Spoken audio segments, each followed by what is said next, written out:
I will now turn it over to our presenter for today's program, George Watson. George is a Purdue grad, amateur water polo player, Lego Masters Australia superfan, and currently leads the Indiana Bridge group at WSP. He has been heavily involved in ACEC for almost a decade, participating in both Engineers Week and graduating from the leadership program. George has served on the ACEC ID&R committee, membership engagement committee, and the QBS committee. During his time on the QBS committee, he served as secretary and chair, while also helping develop this whimsical presentation. So welcome, George. Thank you. Good afternoon, everyone, and thank you for joining. My name is George Watson, and as mentioned, I lead the Bridge Group over at WSP. I served on the QBS committee for a couple of years and chaired the group one of those years. But prior to joining the QBS committee 4 years ago, I didn't really have any idea of what QBS was or why it was important, despite unwittingly, I guess, being part of the process many times while putting together proposals for bridge projects. So to get things started, I want to turn the same question to you all with a poll question. So it's going to be interactive. Get used to it. Get out your Zoom clickers, and here we go.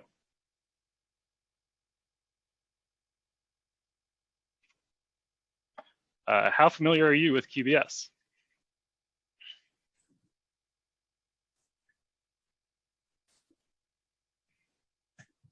Okay, we'll give everybody about 10 more seconds and we'll end the poll.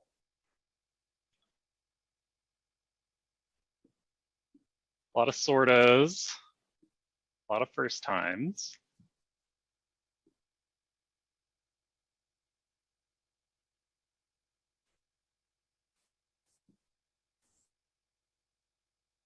All right, I have to move this, shall we? Okay. Yeah, so a lot of folks who are sort of new to this, and if you are new to this, you are not alone. Like I said, I didn't really know what it was before joining the committee, but by the end of this presentation, I hope you both understand it and understand the importance of it for our industry and especially for us as civil engineering professionals.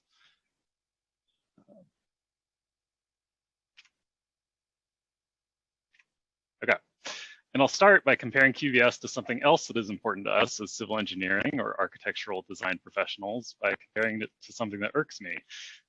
People unfamiliar with our industry may look at construction projects and mistake concrete for cement. And while there is cement and concrete and the two materials are closely related, the difference between those two is really important in what we do. And so following this presentation, I want everyone in the industry and everyone in this presentation to know and make the same distinction just as strongly when talking about design service procurement. Because if someone says that they bid their professional engineering services, it has a very specific meaning. Bidding design services or putting in a bid means procurement by lowest price. Whereas if a design firm is selected for their engineering services, that means something completely different. This means that the design firm's qualifications to do the work was considered and valued. And that differentiation is what I hope to reinforce today, why selection is the preferred method of procuring architectural and engineering design services and why low bidding isn't. So what is QBS? We've danced around it a little bit, but QBS stands for Qualifications Based Selection. In short, QBS is a negotiated, competitive procurement process for selection based on experience and competence in relation to the work to be performed. But what does that mean for us? What does that mean in practice, and why is it important for us as engineering professionals? To find out, I have a brief history lesson. So let's go back in time and look at how engineering services used to be procured. I did say it was brief, and it's really brief, so we don't need to go back that far. We can start less than 100 years ago and on the right continent. So prior to the 1940s in the United States, engineering services were largely completed in-house by federal or state government engineers. But as the workload grew and the country grew, that changed and the field of consulting emerged. This wasn't a flip of a switch, but it was more of a trend And like any trend, everyone had to figure out how to adapt to it. Since it was new, the government had to figure out ways to hire these new consultants and procure these design services. And for a while, engineering service procurement was sort of the Wild West, a hodgepodge of methods, no procurement rules, and mixed results, which caused a lot of confusion and subpar projects through the 40s, 50s, and 60s. And to illustrate what I mean, I'm going to read verbatim a quote from the Senate floor, so stick with me. Here it goes. Ask 10 architectural and engineering firms to bid on the design of a particular facility, and many agencies will take the easy way out and select the low bidder. Under such circumstances, we may end up with a technically capable architect or engineer, but one who, for lack of experience or because of a desire to stay within their bid, reduces time spent on field surveys or in the preparation of detailed drawings or in providing inspection services. As a result, the government may have saved itself half of 1% of the cost of construction, operation, or maintenance, but paid for it later on in construction overruns or a low quality product. So that quote was put forward during the floor debate on the 1972 Brooks Act in the United States Congress. This law, also known as Selection of Architects and Engineers Statute, put into law the foundation of QBS.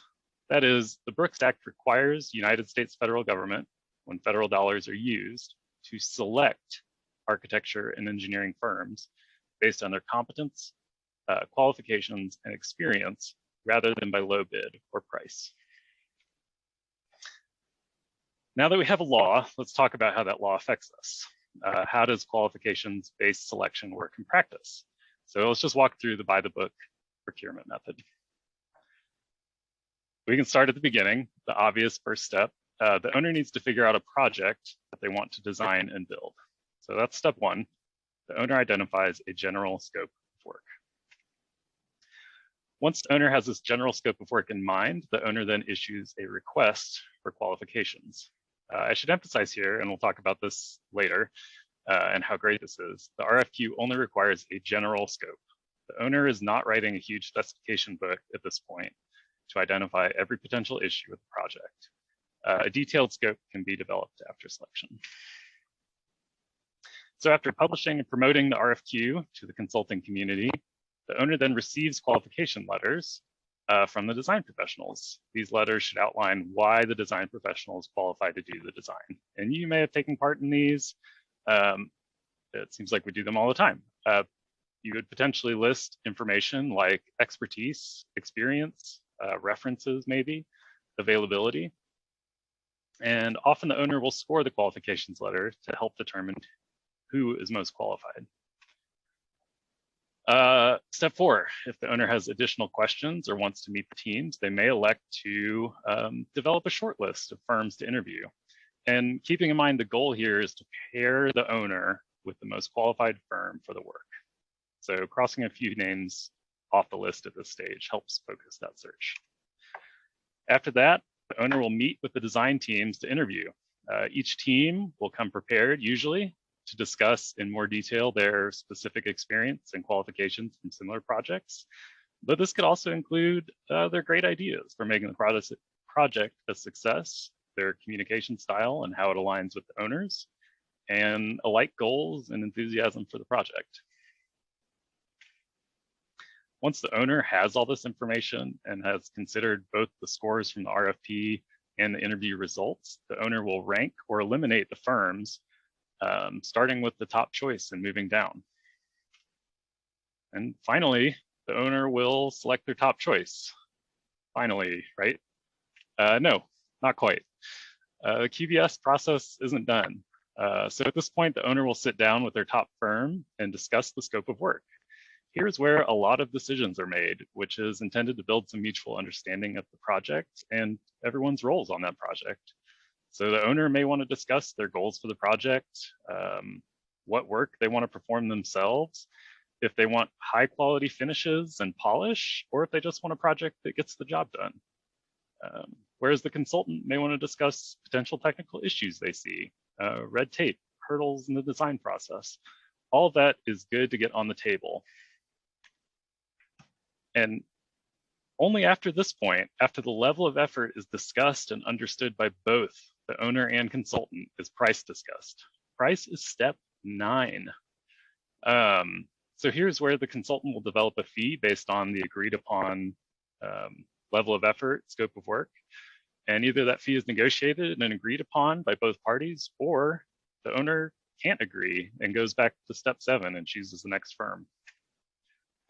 But once a firm is chosen and the fee is agreed upon, a contract is executed between the two parties, and we're off to design, the part of the process we're really all used to working on. So that's the process, all 10 steps. But why go through all that hassle? How could it benefit the owner and the consultant at the same time? And I mentioned this part a little bit already, but in my opinion, the magic of QBS is that it makes scoping a project a collaborative process. And so what do I mean by collaborative? Let's step inside the thought process of an owner who wants to construct a new roadway and knows that they need to hire a design expert to make this idea a reality. So the owner knows that there are a lot of consultants who may want to do this design work, and the owner knows they want to pick one. If the owner chooses to select a qualified consultant, this is really as far as they need to go in thinking through the technical details of the project before advertising an RFQ, request for qualifications. And after selecting a qualified consultant, the owner consultant team can start to collaborate and discuss all of these messy technical details. However, if the owner is low bidding, or if the client is low bidding design services, the owner will first need to define the rules of the bidding process. So think of this like any other competition with high stakes. In this case, the stakes are winning design work, and multiple competitors, in this case, consultants. The owner would need to really define the rules of this low bid competitive process. So this means thinking about very detailed scope to make sure a level playing field is there for the consultants. Thinking about things like, are permits needed? Which type of permits? Should I include permits when I'm asking for my bid? But it goes deeper because, as you know, as designers, there is so much that goes into making architectural or engineering design projects into plans and specifications. And to make a truly level playing field for a low bid, and I mean truly, truly fair, the owner would need to think through and include almost every major detail of the project in the request for bidders. And that's just a lot to think about. And what does that sound like? You may think, well, that sounds a lot like bidding plans and specifications for a design bid build project. Because that's exactly what we do as architectural and engineering design professionals. We turn ideas from clients into plans and specifications for construction. So let's talk about that distinction a bit. Architectural and engineering designers take the ideas of clients and turn them into plans and specifications. Because the project details are not yet defined, it's appropriate for the owner to select the best team for the project and collaborate on the scope together through the QBS process. But in construction, all the major all the major aspects of the project are defined through the plans and specifications. Construction takes these plans and turns them into a physical reality. And because the major aspects of the project are defined, including amount of materials, the playing field is pretty level. It is appropriate to use the lowest responsible and responsive bidder. Okay, so let's talk about some of the more sensitive aspects of QBS, price, which you say, yeah, that's great, collaborative stuff, but isn't a low design price worth something? And yeah, if you've ever purchased professional services out of your own pocket, it can certainly feel expensive. It feels like the price is too high. For example, when I put solar panels on my house a few years ago, I, a structural engineer for bridges had to hire the expertise of a structural engineer who works on houses to look at the structure of my roof, to evaluate it for the additional solar panel loading. And despite sharing a similar career and understanding of the value of his training and expertise, and deeply invested in the structural integrity of a roof over my head, it was expensive when he priced it out. And I felt the cost of that engineering expertise in my wallet. But if I step back and I looked at the larger picture, in reality, the design fee was really a small portion of the project costs. This was certainly true for my solar panel project, and it's true for all the design projects that we work on. And if you add in life cycle costs over the course of the entire project life and how it performs over time, that fraction shrinks even more. For me and the solar panels on my house, the qualifications of that engineer and the work that he did was a big comfort the first time it snowed 8 inches on top of those solar panels. I wasn't worried about the cumulative load. I know that he was qualified to do the job. But if the wrong designer is used, the results could result in a poor final product. This doesn't just hurt during construction, but it could sting. That sting could last the entire life of whatever project was built through increased need for repairs, increased maintenance, etc. By the way, I didn't draw this one, but I think there is a clause in the Brooks Act that requires this comic to be used in every QBS presentation, so I put it in here. Also, as we discussed in the steps, QBS does not ignore price. If the owner and top firm can't agree on a price, you just go back to the number 2 and negotiate an agreement with the second most qualified firm. However, this rarely occurs. There is, it's a qualified firm. They're probably going to be qualified to put a fair price on it. And that generally happens, and you build a relationship of trust with the owner in working through that scope. All right, so now we're going to go through a few more case studies. There's going to be a lot of reading, so bear with me. And we'll do polls again. So a town in Indiana wants to replace a small culvert downtown. Town engineer runs some preliminary numbers and decides that they can pay for the project completely with local funds. The town engineer calls up their trusted consultant, Bridges R Us Incorporated, who has performed well for the town on similar projects in the past. The town engineer documents the decision to use Bridges R Us based on their past performance and experience on similar projects. Together, the town engineer and Bridges R Us develop the scope of work, agree on a fee, and execute a contract. All right, so go to the polls. Is this QBS?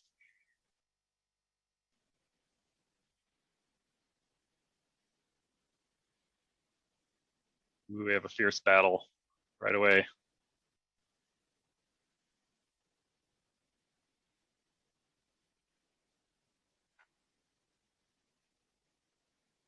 All right, looks like most people are leaning towards no way, but about half and half. Give you a couple more seconds. All right. Okay, so is this QBS?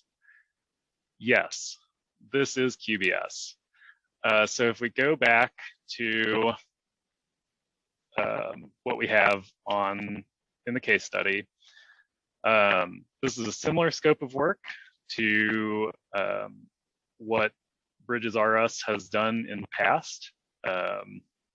It's been documented that they chose that design firm based on experience with similar projects. They have a relationship together, town and Bridges R Us. And importantly, perhaps most importantly, they developed the scope of work and then agreed on a fee and then executed a contract. Price was not the deciding factor. So my second question is this legal?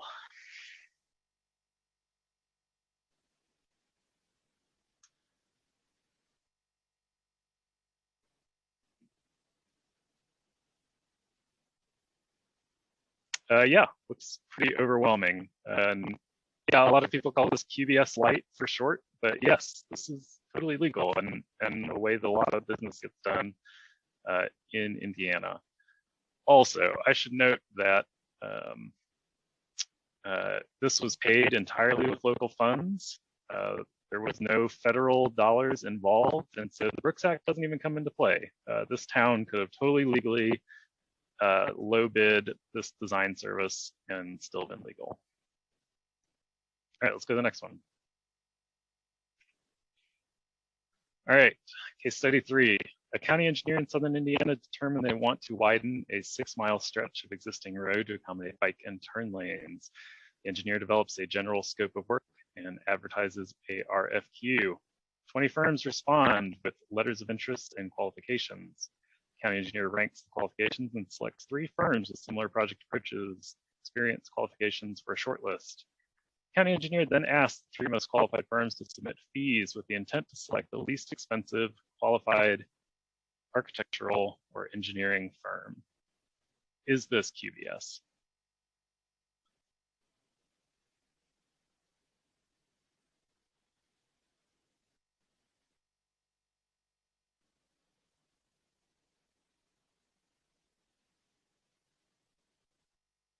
Let's see.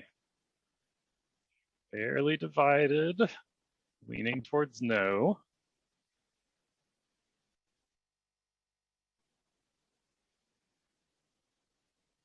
Couple more seconds.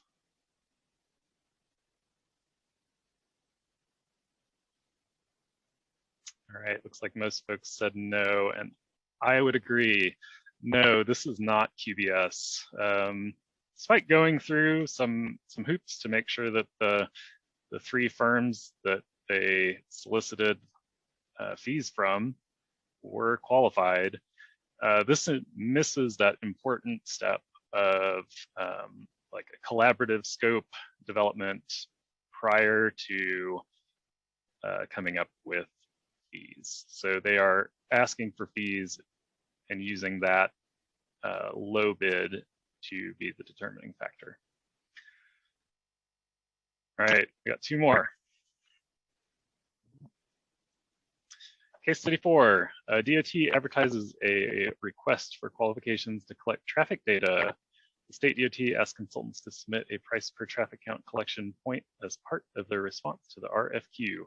These traffic counts will be used for design. The DOT has very strict and defined procedures and specifications for collecting traffic data. Is this QBS?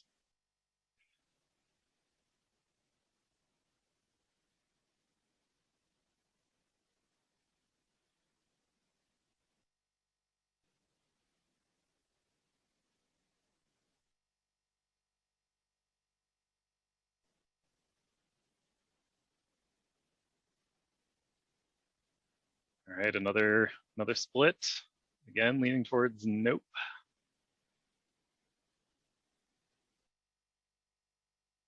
Okay. I would agree, this is not QBS, and this is the position of ACEC, that because this is being used for design data, that perhaps it should, but yeah, not QBS. And yeah, let's go to the next one. Case study 5. Prime Consulting Incorporated has been selected by the INDOT selection process, which is QBS. As part of determining the scope with INDOT, the consultant, this would be Prime Consulting Incorporated, decides that geotechnical boring services are required for design. So Prime Consulting Incorporated contacts Jim's Drillers and Geotechnical Consulting Firm and requests fees and a man-hour justification for the work. Prime Consulting Incorporated also contacts Gabriella Boring and Geotech Incorporated and requests fees and a man-hour justification for the work. Is this QBS?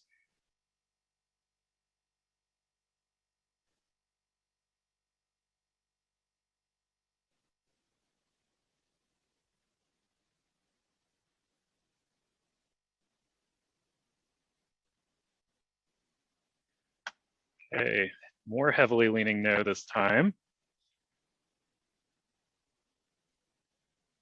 Couple more seconds. All right.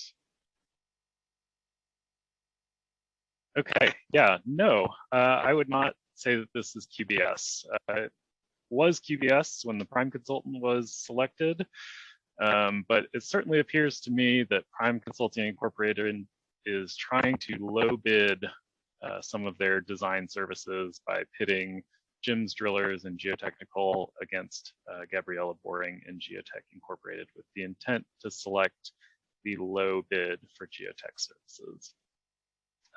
So I would argue that a prime consultant should not do this and should extend the courtesy of QBS to their subs and select them also on their qualifications to do the work. Okay, so why does this matter? And I'm wrapping up here. Professional design services are not a commodity. Engineers are not like barrels of oil or bushels of corn, which are interchangeable. Each of you has unique qualifications, unique experiences, and backgrounds that make you suitable and qualified to perform a specific type of project. Just as each project has unique characteristics that require careful planning, design, and choices in development. Using QBS allows the owner to match project to designer. QBS removes the luck from selecting a design professional. And without QBS, designers would be low bidding our clients. As we discussed earlier in the water main example, low bidding a project leads to all sorts of assumptions, questions, and potentially change orders. Even if an engineer knows what needs to be done, they might not be able to include that extra permit because it would price them out of winning the job. And if engineers are constantly moving the goalposts on the client by adding change orders for permits, the client gets the perception that the designers don't know what they're doing. So being honest up front, working together during the scoping phase before coming to a fee, engineering client, owner and designer working together builds trust. And remember, there will always be someone who says they can do it cheaper, but this might lead to a subpar product or higher costs down the road. So what can you do? At a minimum, as I mentioned at the top, you need to be able to explain the difference between bidding and selection. These two terms should be as distinct as concrete and cement in your mind. And as someone in the profession, you should be able to explain why we can bid construction work and not design work. And keep in mind, QBS is a sensitive topic. It is easy for someone to be put off by QBS and dismiss it as greedy consultant practices. And don't tell ACEC I said this, but bidding design work works out sometimes. You may run into a client who has bid every project and they've never had a change order or a bad product. However, they're taking their chances. So be an ambassador, and you're now equipped to sensitively tell them why selection matters and might be the preferred method of procurement. So there are a lot of agencies around Indiana that support QBS. Here are a few, and here are some other ones.